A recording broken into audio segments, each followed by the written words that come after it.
Right, I'm going to show you how to make a connection wire using two old R8250 train controllers. And in true Blue Peter fashion, here's one I made earlier. Always wanted to say that.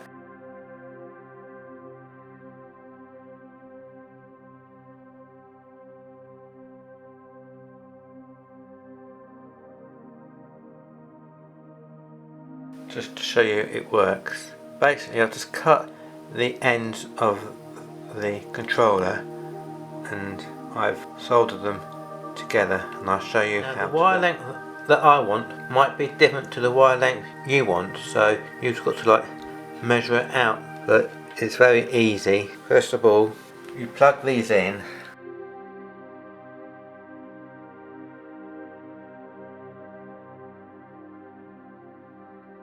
Make sure you've got some wire cutters with you, so you need some more good wire cutters. And then basically you want to find out the length of where you want to cut each wire. Remember, don't cut it too short. So basically, I want the wire, it's about the halfway length between, you can see the, hopefully you can see the rail joint in there. So that's what I'm going to go for, the rail joint there. So I'm going to cut the wire. It doesn't matter if you cut the wire too long, but it will matter if you cut the wire too short. If you cut the wire too short, then it won't reach. So you may want to add a few millimeters just in case.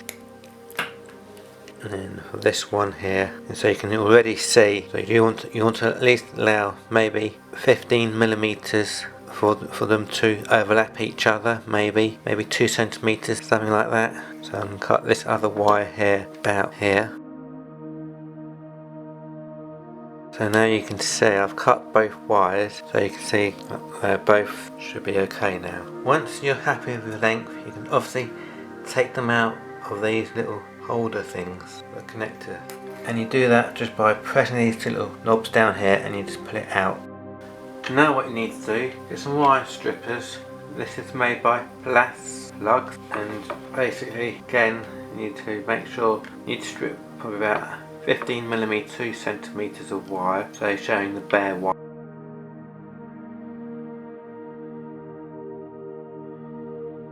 And it looks something like that, so you just pull the end off, and then you just got this little gap down here, so you just separate the two wires,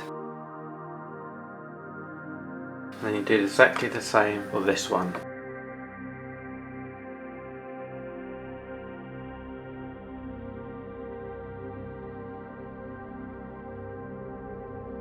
Now if your two ends of the wire, you can see the copper wire, just twist them both around.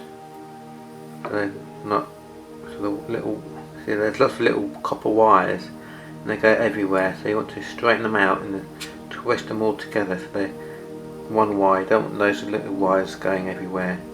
Now I've twisted all 4 ends of each of the wires. This is where it gets a little bit fun. You will need a soldering iron. If you don't know how to solder, find someone who does know how to solder. You have to be really careful soldering irons. I've got a 25-watt soldering iron, and they get very, very hot and you can burn yourself. So first of all, you want to make sure you connect the correct wires. So basically you want on this one here you want the inner wire, and on this one you want the inner wire. So inner wire fixes onto the inner wire. So on that one it'd be the left wire, and on that one it'd be the right wire. So it's basically these 2 wires here, or if like the 2 bottom wires, and you want to twist them together.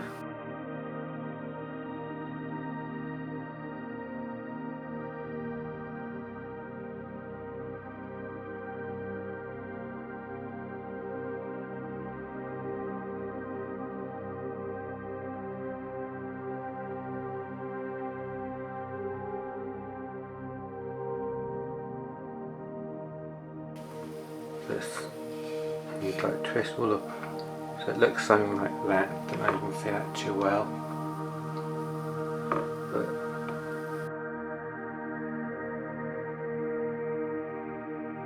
this is where you're going to need a soldering iron. You need some solder. Heat up the wire maybe. Careful not to melt the plastic. You want to get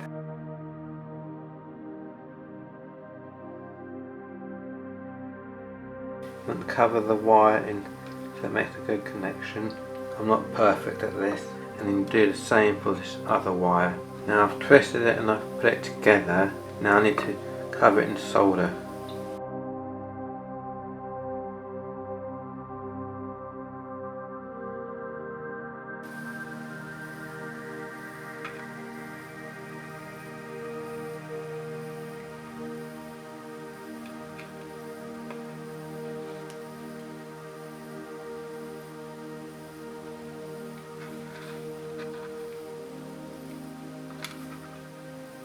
Now I'm not the world's greatest solder.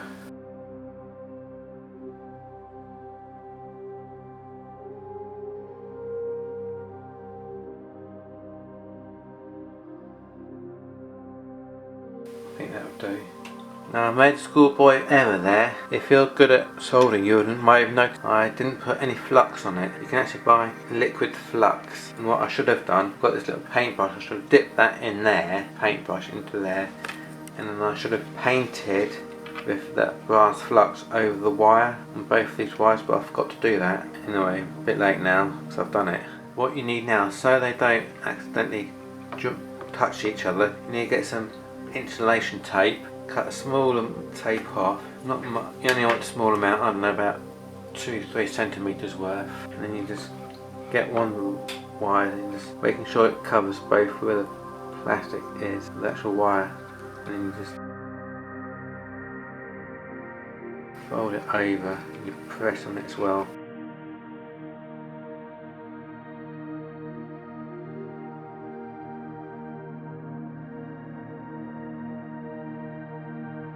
Squeeze it together, and again you do it again for the other side. Now that is basically done. Now we have to test it to make sure it works. I'm going to plug it into here and plug it into here. Now this piece of track here, as you can see, is too short straight, so it's actually not connected to anything. I'm going to put this logo number 56011 on here. Hopefully it should work.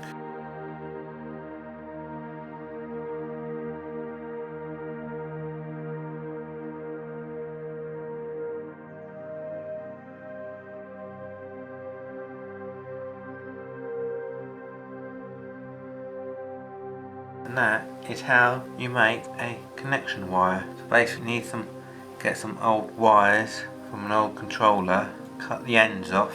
Remember, like Ross said, with the wire you need to measure out how long you need, but I only need a short amount, so that's why I only cut a short amount. And you strip the ends of the wire and you twist the ends of the wire, connect the wires together and you twist them together. Again, if you don't know anybody how to solder, I mean, you could probably get away without soldering it. You could just twist the two ends of the wire together and then just put it in, cover it up with the insulation tape. That might work if you can't solder, but it just makes a better connection if you do solder it, that's all. I've just noticed another schoolboy error. I've disconnected the track there. This was another test I've done, and over there I've disconnected the track there, so that is now isolated, its own piece of track.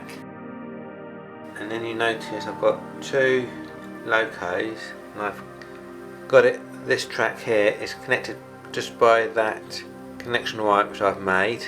Now I'm going to move the controller forward, and you expect both locos to go forward, but no, watch what happened. This loco went forward and then that loco went backwards. Now what I've suddenly realised, I've done the wiring wrong, because that's for the outer track, that's for the inner track, and the same with that one. That's the outer track and that's the inner track. So what I've done is I've wired, that wire goes right to the inner track, so it goes from, so I've wired the outer track to the inner track, and there I've wired the inner track to the outer track. So what I should have done, I should have crossed the wires over. They're not actually crossed over, so really this wire here should have gone to that one. So that wire there should have gone all the way across, instead of going to that wire there, should have gone to there. And same for this wire here, this wire should have gone from there to that one. That's why when I turned the controller to forward, that one did go forward, but that went reverse. That loco. So like I said, I should have swapped the wires over, but it's not really a problem because all I have to do is pull that out. I turn this connector over, push it in. So that connector is now upside down. And that connector there is the right way up. So now let's reset these locos. I'll put that loco there, pull that loco there, so they're both into shot. So now when I go forwards, see, both locos will go forwards or go backwards. I've reconnected the track there and over there. Now, no problem. So I pull this out, turn it so this connector is the right way around. Like so, turn forward, nothing's going to happen. So like I said, all I have to do is pull that out, turn this connector upside down, and the problem's solved.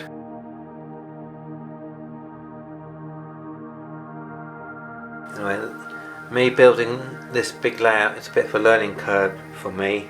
I'm getting help from the lovely folk from the Hornby Forum, like Rafi, Yellow, Chris, and a few others. Thanks for watching. It's going to be a bit more on my layout, a few more videos coming along, so keep an eye out for that. So thanks for watching, take care, and I'll see you in my next instalment of my layout. Thank you. Don't forget to like and subscribe. Thank you. Bye.